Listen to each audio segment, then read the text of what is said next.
થોડા દિવસોમાં જન્માષ્ટમીનો પાવન તહેવાર આવવાનો હતો. મારા ઘરની સામે રહેતી એક વિધવા યુવતી, જે દેખાવમાં ખૂબ જ સુંદર અને માસૂમ હતી, પણ તેના ઘરની આર્થિક સ્થિતિ ખૂબ જ દયનીય અને ખરાબ હતી. હું તેની માટે તહેવારનો જરૂરી સામાન તથા ભેટ લઈને તેના ઘરે ગયો. દરવાજો બંધ હતો. થોડી વાર પછી દરવાજો ખુલ્યો અને તે સુંદર યુવતી સામે ઊભી હતી. તેણે મને અંદર આવવા માટે કહ્યું. હું અંદર ગયો. તે આશ્ચર્યથી મને જોઈ રહી હતી, કારણ કે અમારી વચ્ચે કોઈ ખાસ ઓળખાણ નહોતી. મેં તેના હાથમાં તહેવારનો સામાન અને ભેટ આપી અને તે ભીની આંખોથી મારી સામે જોઈ રહી. અમે બંને ખૂબ નજીક આવી ગયા. ઘરમાં ફક્ત અમે બે જ હતા, તે અને હું. અને આગળ શું થયું? તો નમસ્કાર મિત્રો, મારું નામ રાહુલ છે. હું શહેરની એક મોટી કંપનીમાં નોકરી કરું છું. આખું વર્ષ કામની દોડધામ, ટાર્ગેટનું ટેન્શન અને શહેરનો ઘોંઘાટ, આ બધાની વચ્ચે મારું મન સાવ થાકી ગયું હતું. પરંતુ હવે જન્માષ્ટમીનો તહેવાર આવવામાં માત્ર 10 થી 15 દિવસ બાકી હતા. તેથી મેં ઓફિસમાંથી રજા લીધી અને મારા વતન, મારા નાના ગામમાં પાછો ફર્યો. મારી ઉંમર 29 વર્ષની થઈ ગઈ હતી, એટલે કે લગ્નની ઉંમર આવી ગઈ હતી. પણ જીવનમાં હજુ બધું જ ગોઠવવાનું બાકી હતું. અમારા ઘરમાં હું, મારી બા અને પિતાજી, અમે 3 જણાનો નાનો અને પ્રેમાળ પરિવાર હતો. સાદું પણ ખુશાલ જીવન હતું. ગામમાં જન્માષ્ટમીની તૈયારીઓ શેરીએ શેરીએ શરૂ થઈ ગઈ હતી. બાએ મોહનથાળ, પેંડા અને મઠિયા બનાવવા માટે બજારની લાંબી યાદી તૈયાર કરી લીધી હતી. તેથી હું તહેવારનો જરૂરી સામાન લેવા ગામના ચોરે આવેલી કરિયાણાની દુકાને ગયો. હું સામાન પસંદ કરી રહ્યો હતો, ત્યાં જ દરવાજેથી એક સુંદર યુવતી અંદર આવી. તેના હાથમાં 5-6 વર્ષનો એક નાનો પ્યારો દીકરો હતો.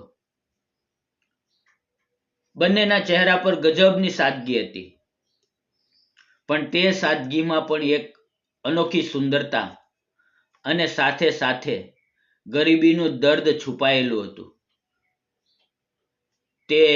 તે યુવતીનું નામ રાધિકા હતું.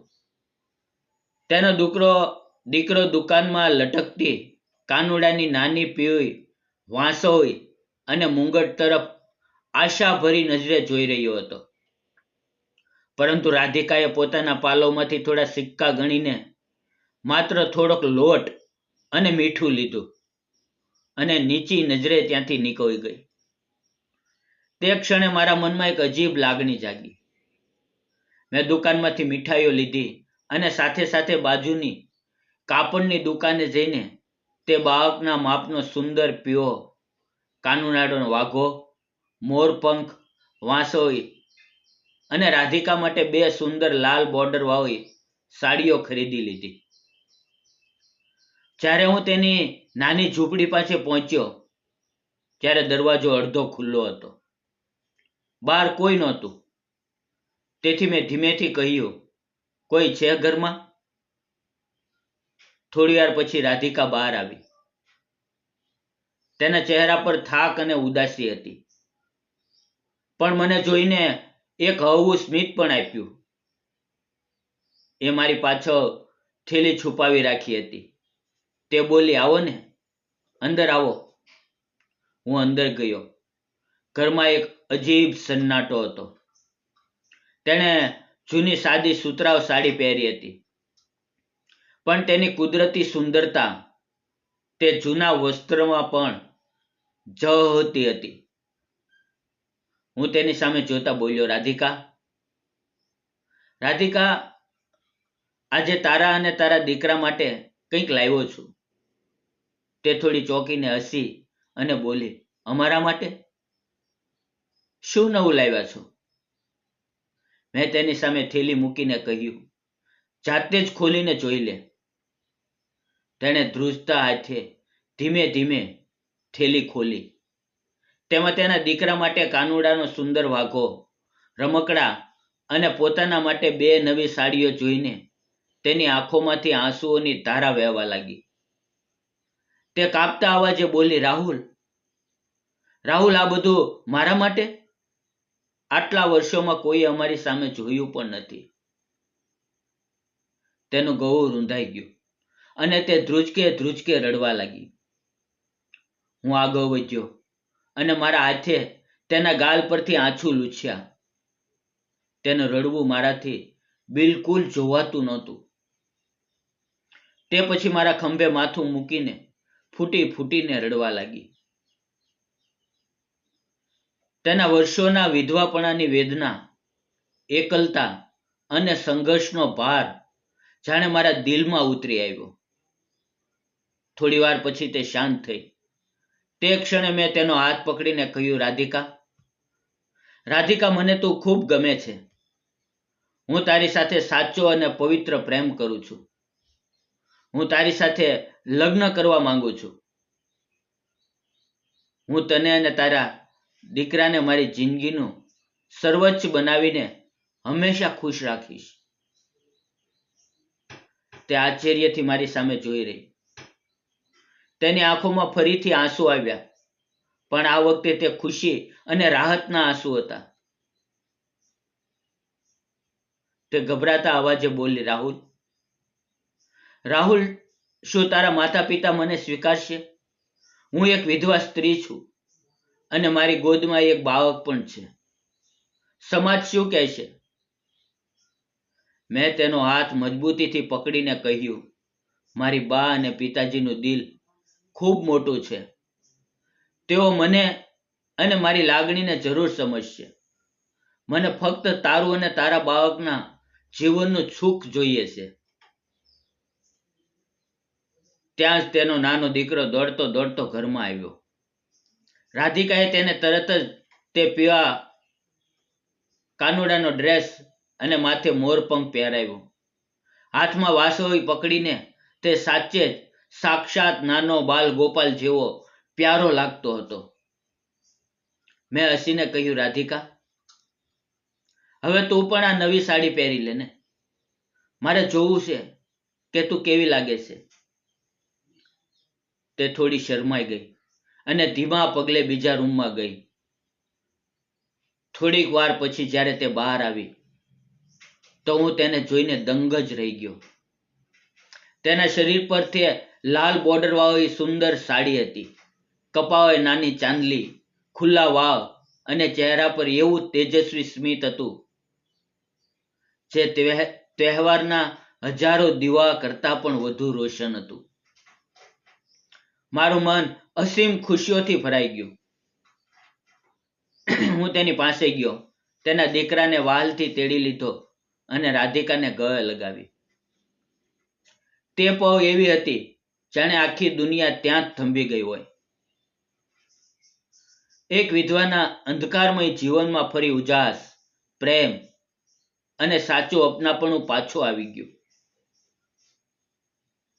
થોડી વાર પછી હું ઘરે આવ્યો અને બા અને પિતાજી પાસે બેસીને બધી વાત સાચે સાચી કહી દીધી. મેં કહ્યું, બા, જો હું લગ્ન કરીશ તો ફક્ત રાધિકા સાથે જ કરીશ. તે મને દિલથી ગમે છે અને હું તેના જીવનમાં ખુશીઓ લાવવા માંગુ છું. પિતાજી પણ નજીક બેઠા હતા. તેણે થોડી વાર કશું ન કહ્યું. 2 દિવસ સુધી બંનેએ થોડો ઊંડો વિચાર કર્યો અને આખરે બંનેએ મને પાસે બોલાવીને કહ્યું, રાહુલ, અમને રાધિકાના સંસ્કાર અને સારા સ્વભાવની ખબર છે.